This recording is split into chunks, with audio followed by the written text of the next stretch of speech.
The laughter started before the tryout had even begun.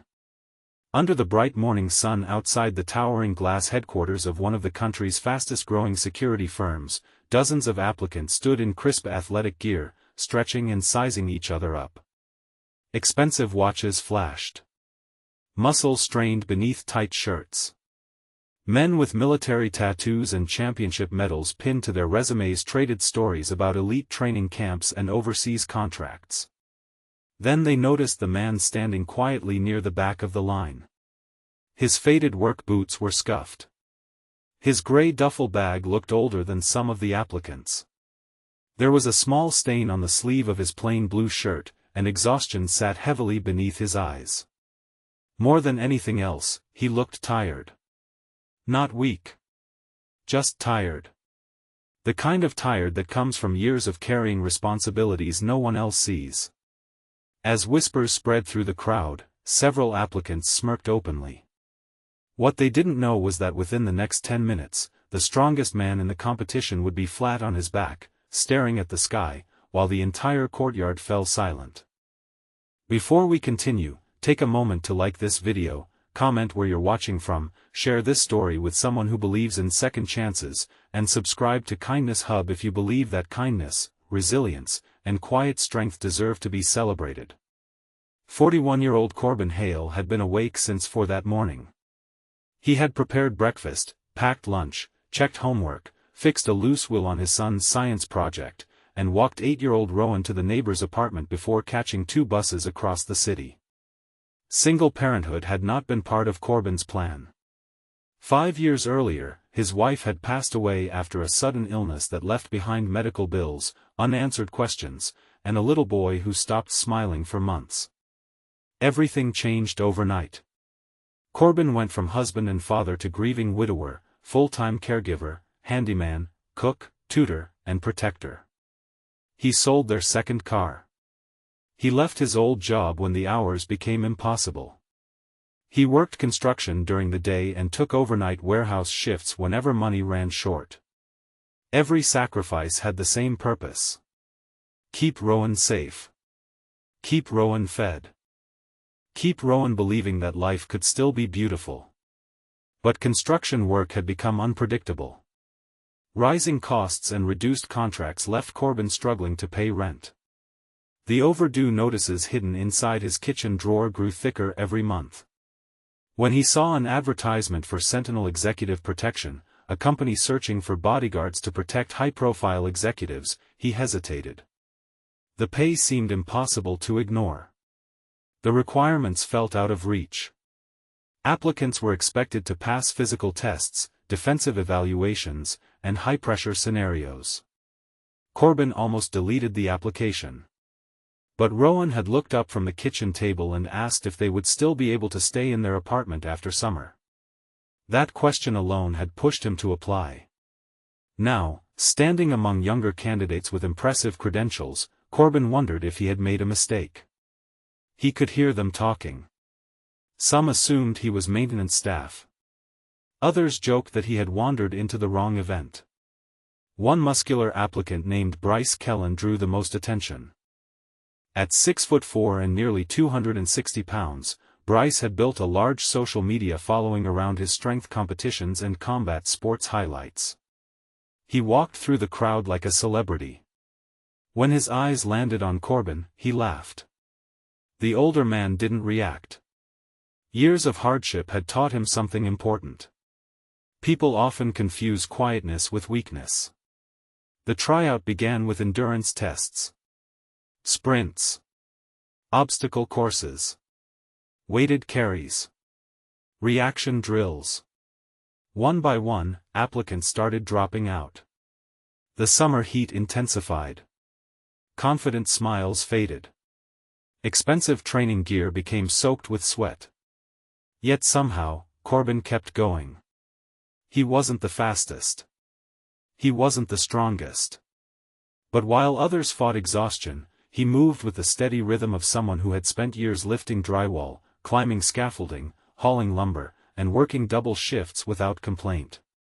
Pain wasn't unfamiliar to him. It was simply another task to carry. By midday, fewer than 20 candidates remained. Several recruiters exchanged curious glances as they reviewed the numbers. Corbin's performance wasn't spectacular. It was consistent, reliable, disciplined. Every time they expected him to slow down, he found another gear. The final stage involved practical defense scenarios. A mock executive would be escorted through a crowded environment while candidates responded to unexpected threats. Situational awareness mattered more than raw power. Again, Corbin surprised everyone. He noticed details others missed. He anticipated movements before they happened. He positioned himself naturally between danger and the person he was protecting. Years of raising Rowan alone had sharpened instincts no training program could teach. Single parents become experts at scanning for risks.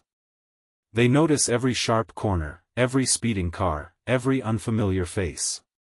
Protecting someone you love rewires your mind forever. By late afternoon, only 6 candidates remained. The evaluators announced one final challenge. Controlled sparring. Not to determine who hit hardest, but to observe composure, technique, and decision-making under pressure. Bryce volunteered immediately. The crowd cheered. He chose Corbin as his opponent. The laughter returned. Several applicants pulled out their phones. Even some recruiters looked concerned. Corbin removed his worn work jacket and placed it carefully beside his duffel bag. He rolled up his sleeves. Thin white scars crossed his forearms. Old injuries. Old stories. Bryce bounced confidently on his feet, grinning at the audience. The signal sounded. Bryce charged forward with explosive aggression. What happened next took less than 5 seconds. Corbin stepped sideways. His movement was simple. Efficient. Precise. He redirected Bryce's momentum with practiced control, shifted his weight, and used leverage instead of force. The larger man hit the mat hard. The entire courtyard went silent. Bryce stood up, stunned. He attacked again. This time, Corbin avoided the strike, secured control of Bryce's arm, and brought him down even faster than before. No wasted energy. No anger. No celebration. Just calm precision. The evaluators exchanged looks that instantly changed from curiosity to respect. One senior instructor stepped forward. He recognized the techniques. These weren't random moves learned from internet videos. They came from years of professional experience. After the match ended, the lead recruiter asked Corbin where he had trained. For the first time all day, he spoke about the chapter of his life he rarely mentioned.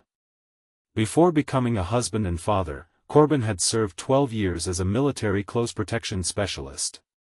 His unit had protected diplomats, humanitarian teams, and senior officials in dangerous regions around the world.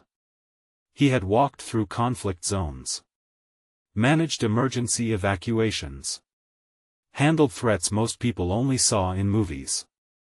When Rowan was born, Corbin promised himself he would choose a safer life. After losing his wife, survival became his only priority. He stopped talking about his past because the present demanded everything he had. There had been no time for memories. Only responsibility. The courtyard remained quiet. The men who had mocked him earlier couldn't meet his eyes. Because they finally understood something important. Strength doesn't always announce itself. Sometimes it arrives carrying a lunchbox, wearing worn-out boots, and worrying about rent. Sometimes the strongest person in the room is the one who gets up every morning despite grief, exhaustion, and uncertainty. The one who keeps showing up. The one who sacrifices silently. The one who chooses kindness over bitterness. The recruiters invited Corbin inside for a final interview. As he walked through the company's glass doors, his phone vibrated. A picture message from Rowan appeared on the screen. His son had finished the science project. Underneath the photo was a short message. I can't wait to tell Mom about today when I talk to the stars tonight. Corbin stopped walking. For a moment, the weight he had carried for years pressed against his chest. Then he smiled. Not because life had suddenly become easy, but because he realized he had already succeeded in the ways that mattered most. He had raised a compassionate little boy. He had protected hope. Hours later, the recruiters called him back into the conference room. They offered him the position immediately. Not because he had defeated the strongest applicant. Not because of his military background. But because they believed great bodyguards share one essential quality. They put others first. And Corbin had spent years proving that every single day. That evening, he returned home carrying a pizza and a small box of art supplies Rowan had wanted for months.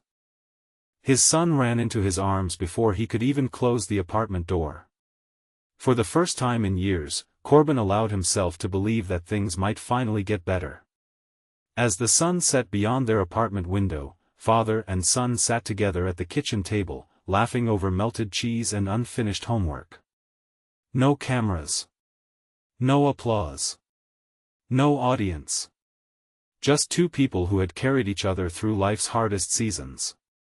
And somehow, despite everything, still chose hope. If this story touched your heart, please take a moment to like this video, leave a comment, share it with someone who needs encouragement today, and subscribe to Kindness Hub for more stories that remind us how powerful compassion can be. Special request, comment, quiet strength, if you believe the strongest people are often the ones fighting battles nobody else can see. Because sometimes heroes don't wear uniforms or stand on stages. Sometimes they wake up before sunrise, pack school lunches, hide their worries behind tired smiles, and keep moving forward for the people they love. And those heroes deserve to be seen.